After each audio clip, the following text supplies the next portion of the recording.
bonne année à tous, bonne année à toutes. Je sais que je vous ai manqué et je sais aussi que vous m'avez manqué vraiment. Nous nous sommes tous manqués. C'est une nouvelle année, 2016. Certains disent que 2016 c'est l'année de joie. Vous voyez ici là les gens ont renversé 2016 pour dire que c'est maintenant l'année de joie. Joie ou pas joie, je sais pas. Moi je vis du jour en jour. Donc je ne sais même pas de m'exciter pour des choses que je ne sais même pas qui vont arriver ou qui ne vont pas arriver. Mais dans tous les cas, nous allons commencer 2016 en riant. Je vais vous montrer une vidéo. Cette vidéo date du 29 décembre 2015.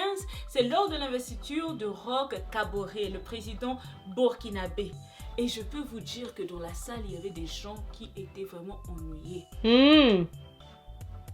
Yahi Boni et le président Macky Sall. Oh.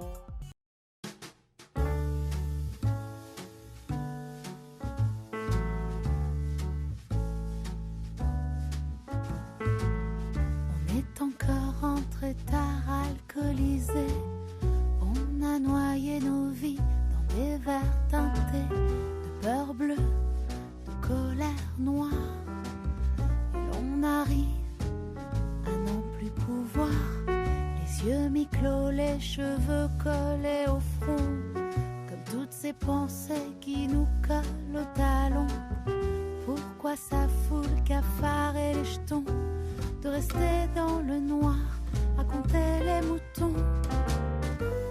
Et nos visages gris quand le matin nous prend en flagrant délit de perte de temps. Et nos regards hagards lorsque la nuit s'endort et que le jour nous donne tous les torts.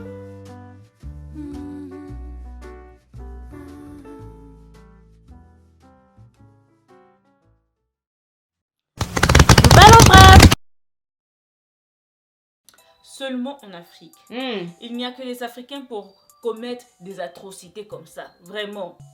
J'en dis. La Tanzanie a introduit l'enseignement du mandarin dans plusieurs écoles du pays en vue de renforcer les liens avec la Chine. C'est le monde à l'envers, c'est eux qui doivent apprendre l'anglais ou bien leur langue nationale là-bas. Mais vraiment. Bientôt aussi au Congo, on va faire la même chose. Le gouvernement tanzanien a identifié 6 écoles du secondaire dans 3 villes du pays, dont Dar es Salaam, qui feront partie du projet pilote. Donc le gouvernement a déjà commencé à recruter quelques 12 profs de langue chinoise. Non seulement ça, l'Afrique du Sud aussi est en train d'aller dans le même sens. Et l'Afrique du Sud, d'après les informations, elle s'apprête déjà à introduire le mandarin dans l'enseignement primaire. Quand je dis que Kadhafi me manque, vous dites non Rose, tu parles trop vraiment, non, tu exagères. Parce que Kadhafi n'est pas là. Les combattants de l'État islamique tentent visiblement d'avoir une main mise sur le pétrole libyen par tous les moyens. Si tonton Kadhafi était là, les choses comme ça ne se produiraient pas. C'est tout ce que j'ai à dire. Déjà, le lundi, l'État islamique a déjà commencé à attaquer une zone proche du port pétrolier libyen d'Assidor. Et même, ils ont fait 7 morts et 25 blessés. Et le mardi, ils ont encore bombardé cette même zone. Non, déjà, tonton Kadhafi aurait fait quelque chose. Quand je dis ça, non, il fallait la liberté. Voici la liberté que vous cherchez en Libye. Voilà la liberté que vous cherchez en Libye. Bref, tout le monde sait pourquoi l'État islamique s'acharne au pétrole. Parce que l'État islamique sait que ce pétrole-là lui permettra de financer ses activités. Et on sait tous et toutes qui seront les clients de l'État islamique. Moi, je sais des...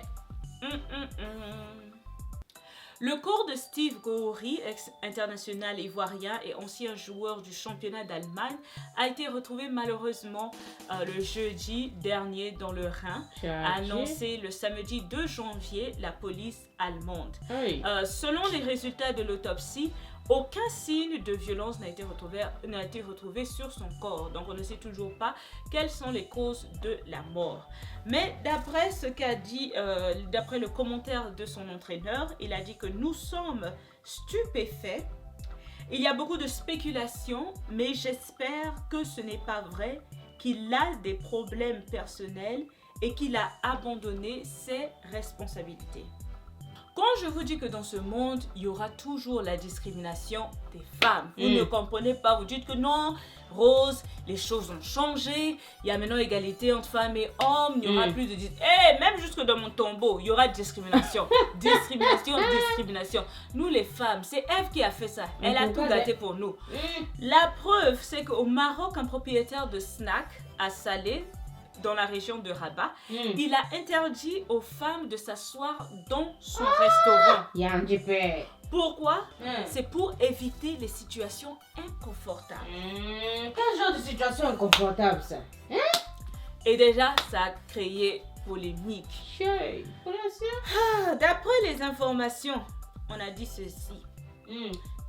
Afin d'éviter toute situation inconfortable, les chaises sont uniquement réservées aux hommes et non aux femmes. Et cette affiche est destinée à conjurer la tentation. Je ne sais pas dans quelle partie du monde il vit. Parce que tout ce que je sais, les hommes et les femmes se... Bon, je ne sais pas, peut-être dans son quartier, les hommes sont d'une autre mentalité. Mais voilà pourquoi il faut les discipliner. Mais bon, il n'a fallu qu'un seul jour et quelques heures pour que les autorités viennent sur le champ et réagissent. Et je peux vous dire, le restaurant, le Ngandala, a fermé. Les autorités ont dit non, pas des choses comme ça va se passer dans notre pays. À Bamako, les réfugiés syriens refont leur vie. Moi, je pensais que les réfugiés syriens étaient au Canada, en Europe, tout ça. Il paraît qu'ils sont en Afrique. Même j'ai appris récemment qu'ils sont au Ghana. Les choses se passent dans le continent, on ne sait même pas. Et ce qui est drôle, c'est que les habitants de Bamako les confondent aux vendeurs pakistanais de téléphones portables qui occupent déjà le trottoir depuis des années et des années. Ces migrants syriens ont pour destination finale l'Europe.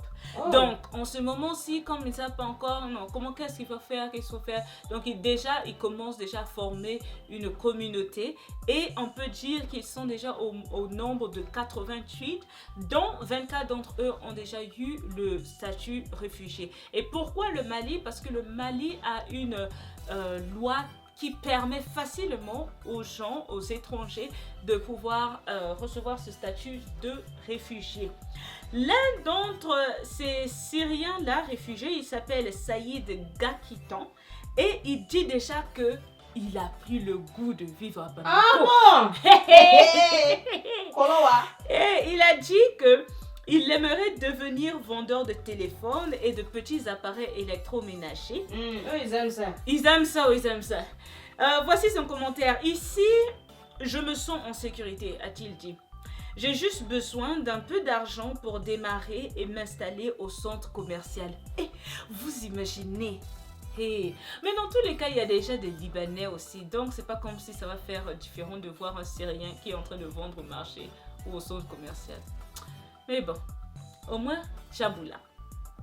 Dans une déclaration rendue publique au Congo-Brazzaville le 5 janvier, les cadres de l'UPAD, qui fait partie de l'opposition, ont décidé de suspendre leur premier secrétaire, c'est-à-dire Pascal Tsatsi Mabiala. Pourquoi faire ça à Tonton Mabiala? Tonton Mabios, qu'est-ce que Tonton Mabios a fait? 1. Trahison des idéaux de Pascal Lissouba. 2. L'autoritarisme. 3. Le travail fractionnel. 4. Vente illicite du siège du parti. 5. Détournement des fonds du parti. 6. Tribalisme et dénivellement du parti vers le bas. Je ne sais même pas ce que ça veut dire. 7. On a reproché au Premier ministre son implication personnelle dans le débat national sans consulter au préalable les instances dirigeantes du parti. Comme si ce n'était pas suffisant. Il y en a encore. On dit que Tonton Mabios se consacre plus aux activités du FROCAD, qui est un autre parti de l'opposition. Donc, il se consacre plus aux activités du FROCAD, réduisons par ce fait l'UPAD en une simple chambre d'enregistrement des décisions prises au niveau de cette plateforme de l'opposition. Pour lui, c'est mauvais. J'en ai fini. Nous allons retourner au Maroc Et les opérateurs télécoms comme Meditel, Inuit et Maroc Télécom, ils ont décidé de bloquer les appels sur Internet, touchant aussi bien Viber, Skype que WhatsApp. Pourquoi cette jalousie? Je peux vous dire que cette décision s'explique par le manque à gagner occasionné par ces appels gratuits qui bénéficient aux consommateurs, ils bénéficient aux nouveaux acteurs de l'économie numérique, mais ne bénéficient pas du tout aux opérateurs télécoms. D'après les indications, ces applications-là, vous là qui utilisez Viber, Skype, WhatsApp, là, ces applications permettent un consommateur africain qui possède un smartphone de réaliser une économie de 40 à 99% sur le coût d'utilisation d'un service de télécommunication traditionnel. Maintenant, vous comprenez d'où vient la jalousie. Bientôt, le peuple sud-soudanais pourra vivre en paix parce que ce vendredi, le président sud-soudanais Salva Kiir a entériné la nomination de 50 députés issus de la rébellion et il a accepté le partage des postes ministériels avec celle-ci. Comment c'est possible? Non seulement ça, c'est que selon l'accord conclu, l'ancien vice-président, vous vous rappelez qu'en juillet 2013, le président Salva Kiir avait limogé l'ancien vice-président qui s'appelle Riek Machar. Donc selon l'accord conclu, Riek Machar retrouvera son poste de vice-président. Comment ils vont faire pour s'entendre? On sait bien quoi. Bien. Ça sent mauvais. Ça sent mauvais. Donc, tonton Riek Machar devra rejoindre la capitale Djouba pour reprendre ses fonctions. Ça sent mauvais.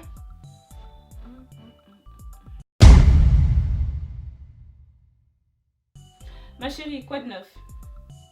Mais la question en fait du jour, c'est pourquoi le Ghana a accepté d'accueillir sur son sol 2 détenus yéménites de Guantanamo. En fait, cette décision est suite à l'annonce le 6 janvier par le Pentagone que 2 détenus yéménites de la prison américaine de Guantanamo devaient être transférés au Ghana. Qui sont ces 2 détenus? Le premier s'appelle Khalid Al-Dubi, qui était membre présumé d'Al-Qaïda, et le deuxième c'est Mahmoud bin Atef, qui a combattu dans la 55e brigade d'élite d'Osama Ben Laden. Donc ils vont être transférés le mi-janvier. Ils auraient bien pu être transférés au Yémen, mais en ce moment-ci, vous-même vous savez les conditions de sécurité au Yémen, donc c'est le Ghana qui les accueillera. Pourquoi le Ghana? Pourquoi pas un autre pays? Ma chérie, toi-même tu connais. Qu'est-ce que je veux dire? Est-ce qu'on va nous dire la vraie vérité? Tout ce que je sais, c'est que les frais de détention seront pris en charge par le gouvernement américain et les autorités américaines souhaitent réduire le nombre de détenus à 90. Et d'autres pays comme l'Uruguay, l'Estonie, le Kazakhstan et Oman devraient être mis à contribution. Donc le Ghana a accepté d'accueillir donc ces jeunes pour une période de 2 ans, après quoi ils pourront retourner dans leur pays. The second request came from the U.S. government, where they indicated that they had a number of detainees of Yemeni origin. These detainees were rounded up together with others and kept at Guantanamo Bay. And you've given the background of Guantanamo Bay and the concerns that have been raised about its compliance with international law and whether or not there have been violations of the rights of these individuals. Now, the U.S. government has indicated clearly that the individuals they wanted us to take have been cleared of involvement in acts of terrorism that are prejudicial to either the security of the United States or any other country for that matter. Now, ideally, they should have gone to Yemen, like you indicated, but we know that there's a raging conflict in Yemen, and therefore it is not conducive to receive them. Subsequent to that, the Ghana's ambassador to the United States, Brigadier General Henry Smith, who is a former defense minister and a former army commander, was given direct access to these individuals. He interviewed them in order to corroborate the information given him by the United States government. Asso Jonathan Cessino dit ceci. Il y a beaucoup de places dans les prisons de France, Angleterre, Allemagne. Pourquoi chez nous? Augustin Thémault dit ceci. Ils ont préféré une seconde nationalité. Ils sont ghanéens aujourd'hui. L'Afrique accepte n'importe quel déchet, même toxique. Peu importe, c'est le pognon qui compte. Hey!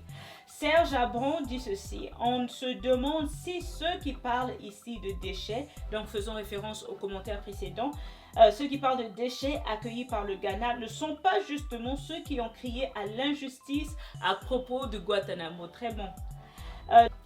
Dernier commentaire, il dit « Le problème, c'est qu'aux États-Unis ou en Europe, ils réduisent le nombre de prisons. Ils veulent réduire le nombre de prisonniers par prison, puis finalement, soit ils relâchent n'importe qui que ce soit, n'importe qui soit, ils font comme là, et je trouve que c'est pas normal. Même s'ils paient les frais de détention, comme indiqué dans l'article, c'est quand même les gardes ghanéens qui vont s'occuper de ces gars-là qu'on leur a imposé pour aucune raison. Alors la dernière nouvelle du jour, c'est au sujet du 4e film de la compagnie Dove Studio. Le court-métrage s'intitule Oh Mother, c'est-à-dire Oh ma mère. C'est une histoire d'une fille appelée Annie qui rencontre sa mère après 5 ans de séparation. Donc le film traite sur cette rencontre-là, sur ce dialogue et sur cette conversation que la maman a avec sa fille. Je veux vous inviter à suivre l'extrait. I guess tu n'es pas encore mariée. Qu'est-ce que tu attends? We are not getting any younger. Je sais. Regarde, la fille des pilotes. Elle est plus jeune que toi, mais elle s'est mariée et elle est même enceinte. Good for her. Quand vas-tu penser à cela? À ton futur? Je pense à mon futur. Et quand le temps viendra, tu le sauras. Je ne pense pas que tu es en train de penser à ton futur. Parce que si tu pensais à ton futur, si tu le faisais, tu serais déjà marié. Et même avoir des enfants. Ta grand-mère m'avait parlé qu'il y avait un monsieur dans la ville qui avait un bon boulot, qui avait un bon travail, qui s'intéressait à toi. Qu'est-ce que tu en penses?